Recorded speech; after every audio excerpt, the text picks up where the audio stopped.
Round one, fight.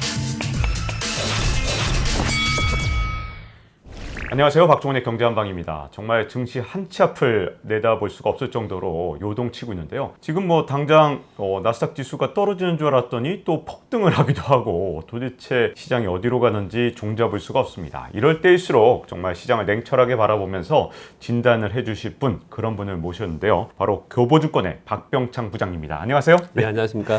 아침에 일어나니까 깜짝 놀랐습니다. 나스닥 지수가 이 정도 뭐 폭등, 최근 들어서 이만큼 많이 오른 적을 많이 못 봤는데 도대체 어떻게 시장을 해석해야 되는 건가요? 지난 3월 이후에 가장 큰 폭으로 상승한 겁니다. 네. 나스닥이 3% 상승했죠.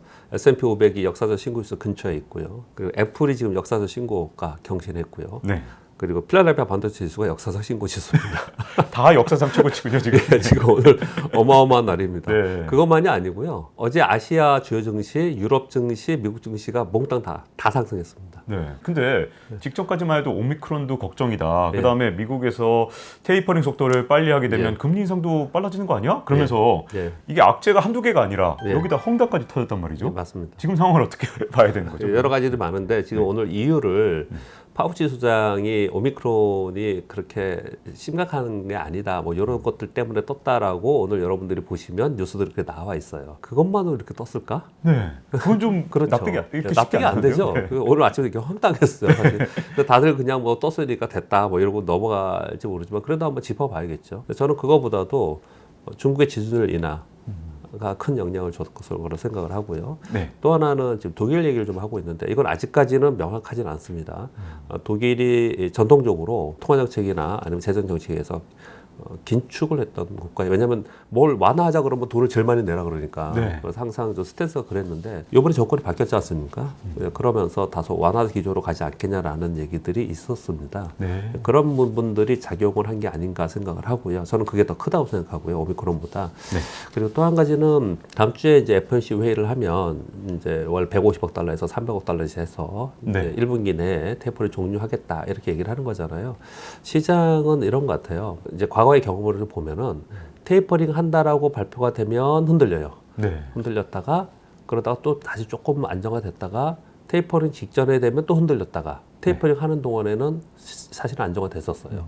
그리고 금리 인상한다고 발표되면은 또 흔들리다가 금리 인상하면은 또 안정화되고 그랬거든요. 근데 그때하고 지금하고 좀 달라진 점은 뭐냐면요. 두 가지가 있는데 하나는 인플레이션이고 그때보다 훨씬 더 높은 물가이고요. 그리고 또 한 가지는 그때는 테이퍼링 한다, 그리고 테이퍼링 시행, 그리고 금리 인상한다, 그리고 금리 이게 순차적으로 있었거든요. 근데 요번에는 금리 인상을 조기할 가능성이 되게 높아졌지 않습니까? 네. 그러면서 테이퍼링과 금리 인상이 한꺼번에 시장에 변동성을 준 거예요. 네. 그런 가운데 이제 FOMC 회의하면서 실제로 과거의 겸상으로 보면은 실제로 이제 테이퍼링 하는 그런 과정 속에서는 다소 시장이 좀 안정화됐거든요. 이제 그런 부분에서 반등을 하지 않았나. 이 두 가지를 생각을 하는데 네. 사실 이 후자의 얘기 말씀드린 거는 약간 억지스럽죠. 네. 약간 억지스러워요, 사실은. 그렇죠. 꼭 그런다고 볼 수도 있는 것도 아니고요. 그래서 네. 먼저 말씀드렸던 중국의 지준율 인하, 독일의 재정 정책의 양적 완화 이런 부분들이 시장에서 작용을 하지 않는다 생각하는데 참고로 말씀을 드리면요. 우리 중국의 지준율 인하를 그냥 간과하는데 지난 10년 동안 지준율 인하를 3번뿐이 안 했습니다. 엄청 많이 와. 지준율 인하를 막 한 것 같죠? 네네. 아니에요. 네. 놀라운데요. 2011년도에 한 번 했고요. 네. 2015년도에 했고 2018년도에 했어요. 네. 근데 가만히 생각을 해보세요. 그리고 요번에 한 거거든요. 2011년도에는 무슨 일이 있었냐면 남유럽 피그스 국가의 디폴트가 있었던 시기였고요. 네. 2015년도에는 이제 금리 인상한다라고 막 했을 때예요. 그리고 2018년도에 금리 인상 미국이 2.5% 가면서 시장이 하락을 했죠. 네. 우리나라 시장도 2018, 2019년 하락했잖아요. 네. 그렇게 중대한 사건들이 있었을 때 네. 재준율 인하를 하지 그냥 막 하지 않아요. 네. 근데 굉장히 중요한 이벤트가 벌어진 거예요. 근데 시장은 그것을 바라보지 않았나. 저는 그렇게 보고 있습니다. 근데 이제 지금까지는 미국에 대한 우려들 중에서 가장 심각하게 봤던 것 중에 하나가 예. 인플레이션율이 워낙 높다 보니까 네네. 이렇게 되면은 이 미국이 기준금리를 생각했던 것보다 더 빨리 올리게 되고 예. 뭐 내년에 한 번이나 두 번 올릴 거를 이미 시장에서 반영했는데 이렇게 되다가 만약에 예. 두 번, 세 번 올리면 어떻게 예. 되느냐. 예, 예. 그래서 사실 조정받았던 것도 굉장히 큰 것 같은데 그런 걱정은 이제 다 날아갔다고 봐야 되나요? 아니죠. 네. 그냥 있는 거죠. 그 네. 부분은 그냥 있는 건데요. 네. 좀 전에 말씀드린 대로 긴축 전에 네. 어떤 이벤트 전에 시장이 선반영했다가 이벤트에 닥쳤을 때 금리 인상 할 때는 여러분 2016년, 2017년도에 시장 떴어요. 이것도 그렇고 우리나라도 떴습니다. 네. 테이퍼링하고 금리 인상 하는 동안에 그러니까 시장이 그런 학습 효과에 의해서 어느 정도 이제 선반영됐다는 인식이 있는 것이지 그것을 다 반영해가지고 이제 안정화됐다 그렇게 볼 수는 없지 않나 저는 그렇게 생각을 하고 있고요. 그리고 네. 그때와 지금은 다른 거는 그때는 엄청난 돈을 그때 뿌렸다라고 했지만 그때가 얼마였습니까? 2조 달러 정도? 그 정도였잖아요. 근데 지금 7조 달러잖아요. 네. 이 돈을 회수를 해야 되는데 그런 상황이 금액이 다르고요. 그리고 또 하나는 이번에는 인플레이션이 뭐 CPI가 6.2%잖아요. 미국의 PPI는 뭐 13.5%예요. 그렇죠. 네. 그때는 이렇게 물가가 높지 않았어요, 네. 여러분. 그리고 유가도 이렇게 높지 않았어요. 오히려 떨어져 있는 상태거든요. 물가가 오른 상태에서 긴축을 한다. 네. 이게 스태그플레이션이잖아요. 그러니까 이제 걱정스러운 부분이고 그것 때문에 위기론 얘기가 많이 나오고 있는 상황이거든요. 네. 근데 뭐 결론적으로 말씀을 드리면 아까 제가 약간 억지스럽다고 말씀을 드렸지만은 그럼에도 불구하고 시장은 주식 시장은요. 밖에서 바라보는 실물 경제하고 상당히 많이 다르지 않습니까? 네. 시장에서는 그 부분은 상당 부분 반영을 했다. 그리고 경기 회복에 대한 기대감이 있다. 뭐 이런 것들이 있으면은 이제 저점으로부터 반등을 좀 할 수 있는 거거든요. 즉, 네. 저는 지금 올라온 게 저점으로부터 반등을 하면서 일시적으로 좀 더 좋을 수 있을 것 같아요. 싱고주 날 수도 있고 뭐 그럴 수 있겠죠. 네. 그렇지만 전반적으로 긴축의 시대로 이미 접어들었다. 네. 그 부분을 생각하시면은 전체적으로 장기적으로 이 시장이 계속해서 이제부터 또 고냐 이런 부분은 저는 아닐 거라고 생각을 합니다. 네. 그렇다면 지금 말씀하신 대로라면 앞으로 이제 올 연말 그리고 내년 상반기 중에 가장 주목하고 계신 게 예. 박병창 부장님께서 뭘 보고 계신지 이게 좀 궁금해지는데요. 지금 코스피하고 코스닥하고 좀 분리하는데요. 네. 일단 단기적으로 그다음에 중기적으로 장기적으로 말씀드려볼게요. 네. 단기적으로 조금 괜찮을 것 같아요, 시장이. 왜 그러냐면 코스피가 7월부터 5개월 하락했어요. 그렇죠. 네. 7, 8, 9, 10, 11. 제가 맨날 이렇게 손으로 지금 꼽는데 12월에 요번에 반등한 거예요. 그러니까 오늘 지금 수요일이지 않습니까? 네. 어제까지 상승이 5.3%. 네. 큰 폭으로 상승을 했어요. 그러니까 반등한 거예요, 반등. 이제 3,000포인트 간 넘었지 않습니까? 네. 이제 반등을 한 상태인데 시기적으로 볼 때 12월에는 배당 매수가 들어오거든요. 네. 여러분 외국인들이 지금 들어오는 게 상당 부분 추세적으로 들어오는 게 아니고요. 아. 배당을 노린 배당 매수하고 네. 그리고 쇼커버가 상당히 있는 거예요. 네. 그래서 대형주가 지금 여러분 종목 오르는 거 보면은 대형주 중에서 배당성이 높은 종목들 위주로 올라오고 있어요. 네. 그러니까 외국인들은 연말 매수가 들어오면서 그러면서 지금 지수를 끌어올렸다 정도를 봐야지 외국인들이 이제부터 또 공격적으로 우리나라 산다 이렇게까지는 보이지 않거든요. 네. 근데 그래서 아무튼간에 12월은 코스피가 상대적으로 좀 좋은 모습을 보여요. 네. 그러다가 이제 연초 효과라는 건 있거든요. 1월은 항상 좀 좋았어요. 네네 그렇더라고요. 저도 좋았습니다. 네. 금융 쪽 예, 그 담당 예. 기자를 하면서 예. 정말 재밌었던 게 12월도 좋고 1월까지는 좋은데 그다음부터 2월은 이제 다시 좀- 밀리기 시작을 해요. 네. 왜 그러냐면 2월, 3월 되면요. 네. 실적 발표가 나는데 네. 4분기 실적 발표 나오잖아요. 4분기에 실적 미스가 되게 많아요. 네. 일회성 비용이 많아서. 그러면서 꺾이기 시작을 하거든요. 그러면 이제 지금 분위기가 벌써 5개월 조정부였죠. 네. 그런 가운데 외국인들이 좀 들어오죠. 그리고 기관들은 이제 팔 거 좀 팔았죠. 네. 그럼 이제 12월, 1월에 좀 올라가지 않겠냐. 이런 분위기가 단기적으로 만들어져 있고요. 네. 그리고 코스닥 기준으로 봐서도 상대적으로 지금 코스닥이 좀 약하죠. 네. 이거는 개인들이 지금 얼마나 팔았냐면은 2달 동안 제가 4조 팔았습니다. 네. 외국인들이 한 4조 사고요. 네. 외국인들은 코스피 위주로 샀고 개인들은 4조를 어디서 많이 팔았냐. 네. 코스피에도 팔았지만 전반적으로 보면은 개별 종목 위주로 세금 회피성 매물이 상당히 있고요. 네. 그리고 또 하나는 기관들이 클로징 매물이 있어요. 네. 클로징 매물이 있거든요. 그래서 많이 올라온 종목들 지금 많이 떨어지죠, 여러분. 11월에 많이 올랐던 종목 많이 떨어지잖아요. 네. 이런 종목들은 수급에 의해서 떨어지는 거예요. 성장성이나 가치의 변화가 생긴 게 아니고. 네. 그래서 코스닥은 어떤 특징을 갖냐면 상대적으로 12월이 약하다가 12월 말 되기 시작해서 1월에 코스닥이 굉장히 강해요. 이걸 여러분들이 생각하시면서 단기적으로 거래를 해야 됩니다. 네. 그래서 코스닥에 지금 기업 가치의 변화 없이 수급으로 떨어지는 애들, 이런 애들을 지금 잘 보고 계시면, 우리가 분할 매수를 잘 하면 네. 1월에 수익을 낼 수 있다. 이게 이제 그동안의 경험상으로 볼 때 그런 게 쭉 이어져 왔었거든요. 네. 단기적으로는 그렇게 보면 되실 것 같은데 그렇게 본다면은 한 1월까지는 기대할 수 있잖아요. 조금 네. 편한 시작이 된 거예요. 네. 그런 가운데 지난번에 수출 데이터도 괜찮았지 않습니까? 네. 반도체도 반등을 좀 하고 있고 그런 부분 보면 1월까지는 조금 여러분들이 이제 괜찮다라고 생각하시면서 거래를 하시되 이제 어떤 걸 갖고 가냐가 중요하죠. 어떤 종목은 이번에 올라올 때 팔아야겠죠. 그렇죠. 어떤 것들은 이번에 네. 그동안에 속속이었던 것들 네. 그리고 경기 사이클에 움직이는 것들, 시황에 많이 올라야지만 올라가는 그런 종목들은 요번에 좀 팔아야 되는 거고, 수급으로 지금 떨어지는 종목들, 이런 종목들은 좀 오히려 더 사야 되고, 이런 과정을 지금 지나고 있다. 단기적으로 그렇게 보시면 될 것 같고요. 그 다음에 좀 중기적으로 내년 한 상반기 정도 그렇게 본다면은 한 1월까지 됐다가 또 한번 떨어지겠죠. 또 한번 떨어지겠죠. 왜냐면 이제 긴축 얘기를 하면서 금리 인상이 또 이제 임박해 있으면 이제 또 떨어지겠죠. 그런 상황이 되면요. 그래서 사실은 올라갔다가 그냥 추세적으로 상승하는 게 아니고 다시 한번 좀 떨어졌다가 금리 인상의 시점에 돼서 그때는 이제 중요하게 보는 게 금리 인상의 속도. 그렇죠. 그리고 강도를 봐야 되잖아요. 근데 금리 인상의 속도와 강도는 기준을 뭘로 하겠습니까? 인플레이션하고 고용. 인플레이션 고용 두 가지잖아요. 근데 지금은 고용 지표는 요번에 되게 웃게 나오지 않았어요? 당황스럽더라고요. 비농 고용자 수가 25만이고, 근데 실업률은 4.2% 떨어졌잖아요. 4% 아래로 가면 완전 고용이라고 하잖아요. 그렇죠. 그렇게 됐지 않습니까? 근데 그거는 세상이 사회가 변해서 그러는 거라고 생각을 해요. 단적으로 하나만 말씀드리면 실업률에는 집에서 만약에 유튜버들 있잖아요. 이 사람들은 경제 참여자들이죠. 그렇죠? 그런데 비농업 고용자 수에 취업자 수에 들어가지 않아요. 그러니까 그건 괴리가 될 수밖에 없고 앞으로는 그렇게 앞으로 계속 진행이 될 것 같고요. 가령 예를 하나 든 겁니다. 그러니까 그건 차치하고 인플레이션이 문제잖아요. 인플레이션이 내년이 어떻게 될 거냐에 따라서 이후에 내년 시장은 정말 이제 거기 이제 결정이 좀 되겠죠.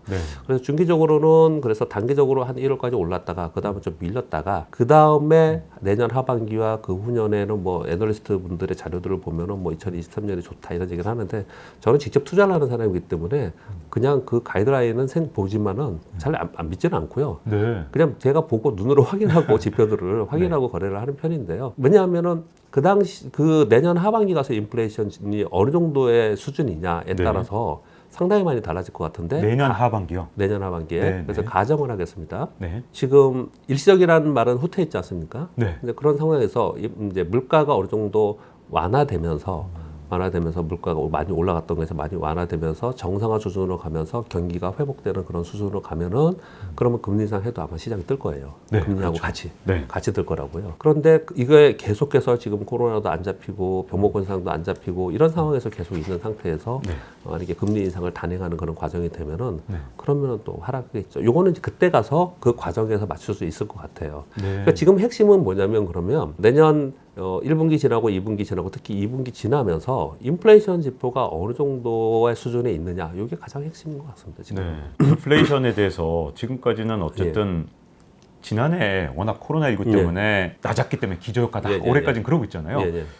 내년 인플레이션 전망이 그러면 핵심이란 얘기인데 어떻게 보시는지가 또 궁금해지는데요. 그거는 뭐 많은 전문가분들이 얘기를 많이 해주셨지 않습니까? 그래서 저는 다른 각도로 좀 말씀드려볼게요. 전에도 기자님하고 이런 말씀 나눈 것 같은데요. 우리가 요즘에 MZ시대, 제가 요즘에 강연에 많이 좀 다니고 있는데 MZ시대의 변화가 생길 때 투자 전략 이런 거 주제로 많이 하고 있거든요. 이 MZ세대들은요. 저성장, 저물가, 저금리 3저 시대에 살았던 사람들이 거기에 익숙해 있고 통만 유동성에서 그러니까 막 그냥 돈 빌려다가 부동산 사야 되고 막 주식해야 되고 코인 사야 되고 이러는 거죠. 어려웠던 경험이 그렇게 많지 않았던 거죠. 물론 08년도에 있었지만요.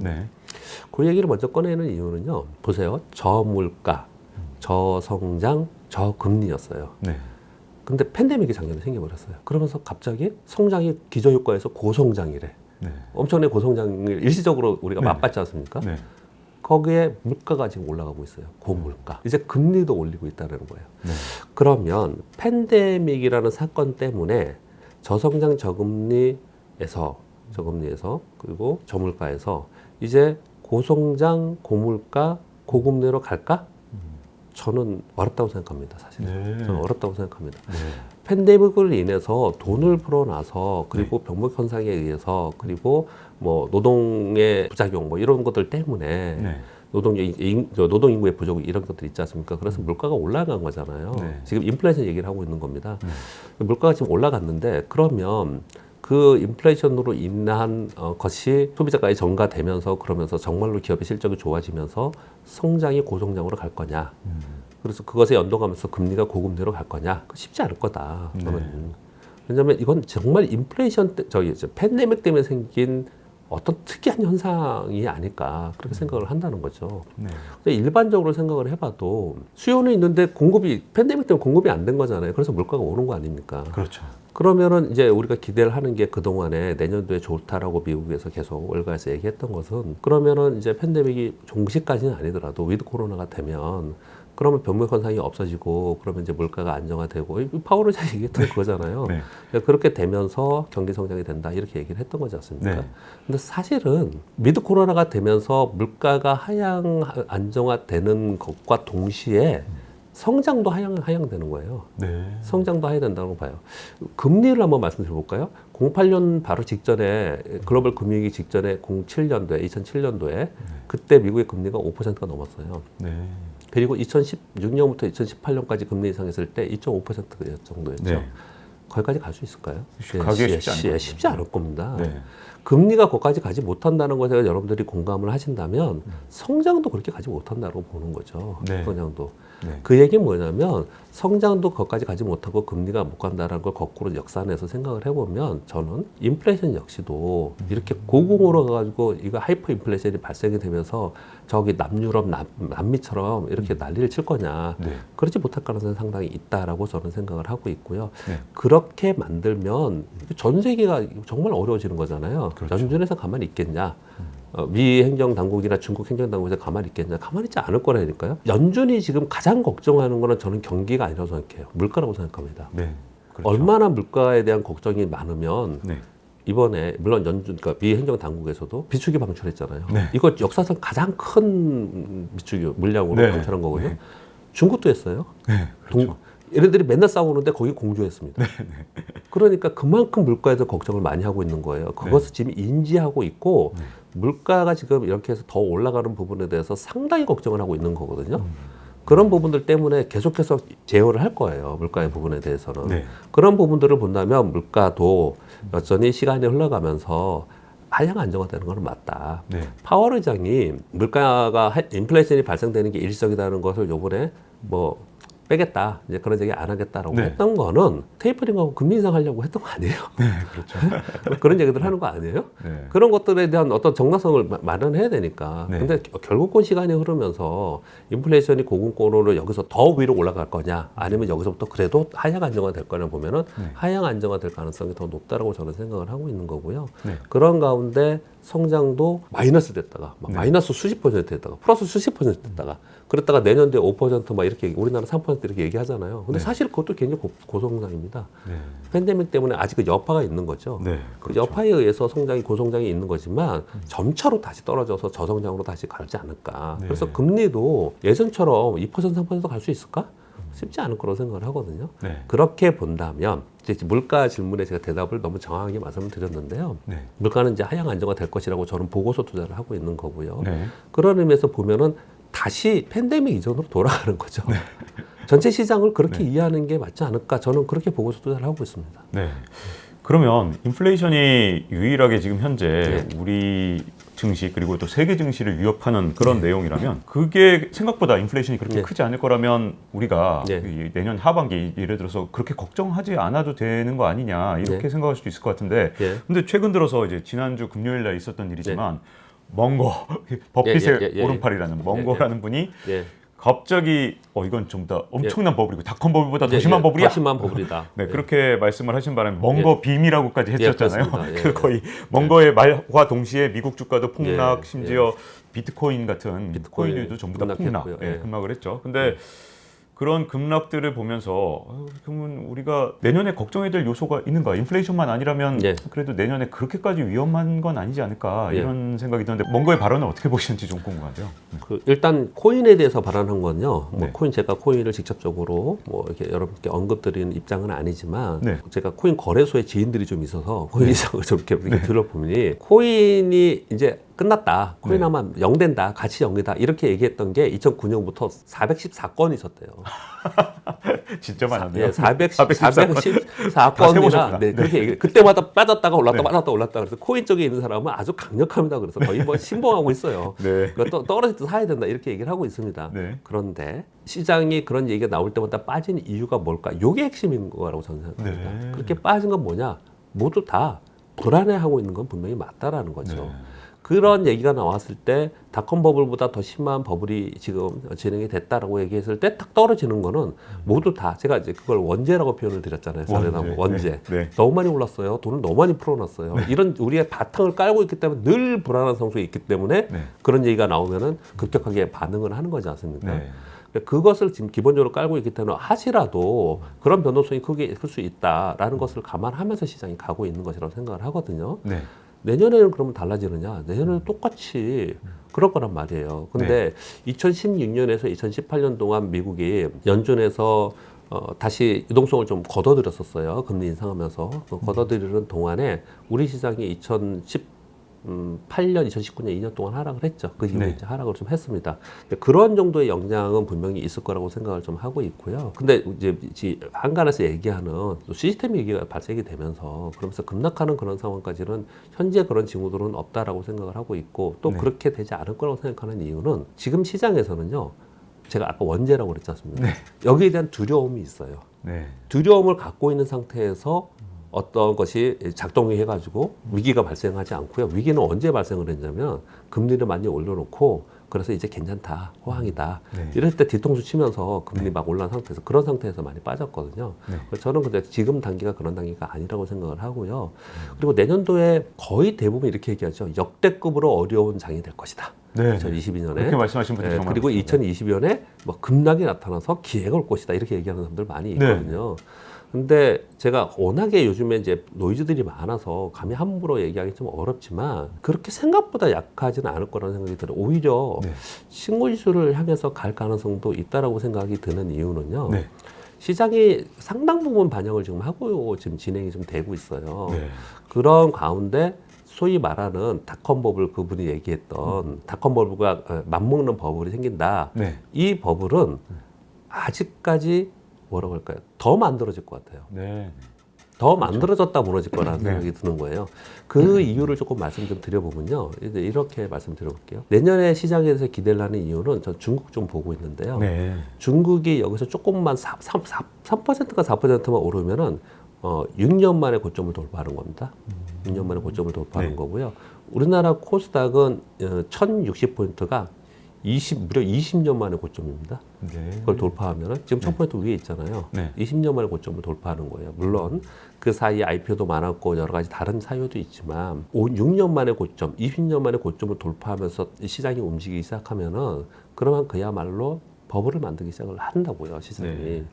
자, 이게 첫 번째이고요. 두 번째는 제가 이런 얘기를 오늘 처음 드리고 있는데 그런 쪽도 한번 생각을 해보자는 걸 취지해서 말씀을 드리는 거예요. 여러분께 뭐 지금 뭐 강세론자로 제가 말씀드리는 건 아니고요. 한번 들어보시고요. 또 하나는요.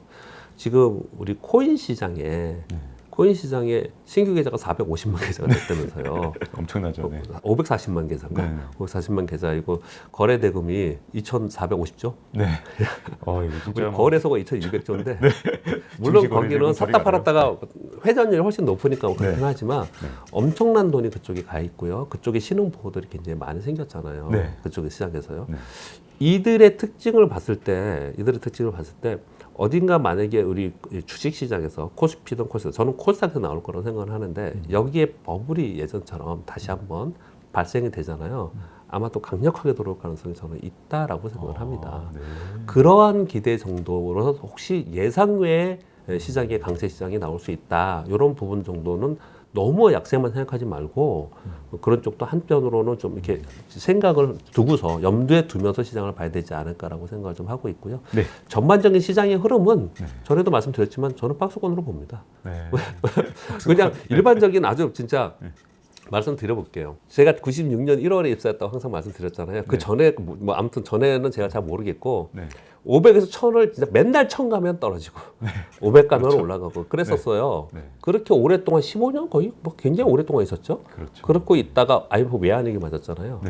277포인트인가 밑에까지 갔다가 그리고 나서 다시 1000포인트 와서 오랫동안 박스권에 있다가 그리고 나서 2007년도에 2000포인트를 찍었어요. 그러니까 한 7년 동안 올라와 한 6년 박스권이 있었어요. 2007년도에 2000포인트 찍었죠. 2000포인트. 2000포인트를 찍으면서 돌파를 했어요. 그리고 나서 글로벌 금융위기 2008년도에 맞았죠. 그 다음에 곧바로 892포인트까지 또 폭락했어요. 그리고 올라왔죠. 올라와서 6년 동안 우리 있었습니다. 2017년도에 다시 고점 찍었어요. 네. 2607포인트. 그리고 나서 있다가 슬슬슬 내려오다가 작년에 팬데믹 맞으면 또 폭락했죠. 네. 그리고 3000포인트 왔잖아요. 근데 우리나라 시장이 참 안타깝고 우리나라 시장이 어려운 게 뭐냐면 왜 어렵냐면요. 미국처럼 적립식 저축을 하면 옛날 우리 한때 막 적립식 저축하면서 막 그 적립식 저축을 해야 됩니다. 네. 그리고 적립적으로 투자해야 됩니다. 뭐 코스트 에버리징 얘기 막 했을 때가 있었어요. 네. 미국처럼 선형적으로 오르잖아요. 그러면 나는 계속 꾸준히 사면은 내가 산 평균 단가보다 얘가 높잖아요. 네. 그러니까 계속 이익인 거예요, 그들은. 그렇죠. 근데 우리는 빵 올랐다가 내가 여기 샀단 말이에요. 네. 여기 샀는데 올랐다가 그다음 폭락해. 네. 그랬다가 오랫동안 있어요. 네. 오랫동안. 그랬다가 한번 올라왔다가. 그래서 항상 이 좋았을 때 산 사람들은 거의 수년 동안 밀려 있는 거예요. 그렇죠. 5년에서 한 10년, 네. 심지어 15년도 있었으니까 네. 옛날 박사. 그래서 굉장히 오랫동안 우리 시장은 고생을 하게 만들어요. 네. 그래서 우리 시장은 선형적 시장이라고 하지 않고 단계별로 위기 발생 후에 빠졌다가 올라왔다가 좀 있다가 다시 한번 올라왔다가 위기 발생하고. 이번 지난 30년만 해도 그렇잖아요. 지금 제가 말씀드린 대로요. 네. 근데 요번에도 똑같이 네. 폭락했다가 3,000포인트 또 왔잖아요. 네. 3,300포인트 갔다가 요번에 2,800포인트 초반까지 가긴 했지만 여러분 생각을 해보세요. 1,439에서 올라온 시장이고요. 거기서 2,000포인트 근처까지는 자율반등이었고 그렇죠. 실제로는 2,000포인트, 2,100인가 2,200서부터 제가 자료가 있긴 한데 거기서부터 3,300까지 올라간 게 진짜 상승이거든요. 네. 그 상승의 폭에서 이게 2,900포인트 간 게 대세 하락이에요? 아니에요. 네. 그렇지 않습니다. 네. 폭락했다가 다시 올라왔다가 이 되돌림의 하락이 있어요. 비정상의 상승에 되돌림의 하락이 있었던 거거든요. 네. 그러면 여기서부터 이제 다시 신고가를 내면서 올라가기 위해서는 진짜 이제 정상으로 회귀한 상태에서 경기가 좋아져야 되는 거잖아요. 네. 근데 저는 그렇게 되기가 좀 쉽지 않을 거라고 생각을 하는 거거든요. 네. 그러면 예전처럼 다시 팬데믹 이전으로 돌아가면은 그러면 결국은 팬데믹 때문에 자금이 많이 뿌려져가지고 이만큼 올라왔으니까 그 부분을 정상화 회귀하는 둔화돼서 떨어졌어요. 네. 그럼 일단 그 다음부터 모멘텀이 마땅치 않은 거죠. 네. 그래서 저는 장기 박스권으로 들어갈 거라고 전체 시장은 보고 있는데 네. 전체 시장은요. 그래서 아마 흘러내리다가도 올라가다가 이렇게 박스권으로 저는 시장을 내년도 내후년도 좀 보고 있습니다. 추세 상승, 추세 하락이 아니고 네. 다만 좀 전에 말씀드린 대로 요즘의 자금 동향이나 요즘 투자하는 사람들의 투자 성향이나 이런 것들을 봤을 때는 닷컴 버블처럼 버블을 한번 만들 수 있겠구나. 그 버블을 어디서 만들까? 이런 고민들을 많이 하는 시장이 좀 됐다. 이렇게 네. 생각합니다. 지금 박병창 부장님을 모시고 여러 가지 글로벌 증시에 대해서 한번 정리를 해보고 또 한국 증시의 거시적인 시각에 대해서 말씀을 나눠봤는데요. Round one, fight.